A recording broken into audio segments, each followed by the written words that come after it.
Parking. To park the machine, the advance rate is reduced and the machine stopped. The milling rotor is switched off and fully raised.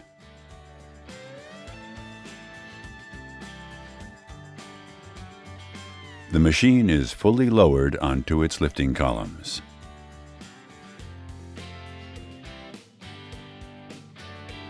The operator's cabin is returned to its original position in the center of the machine.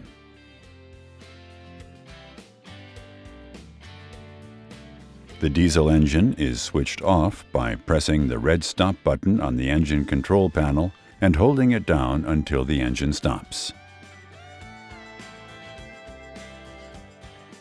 When leaving the operator's cabin, the key must be removed to prevent operation by unauthorized persons.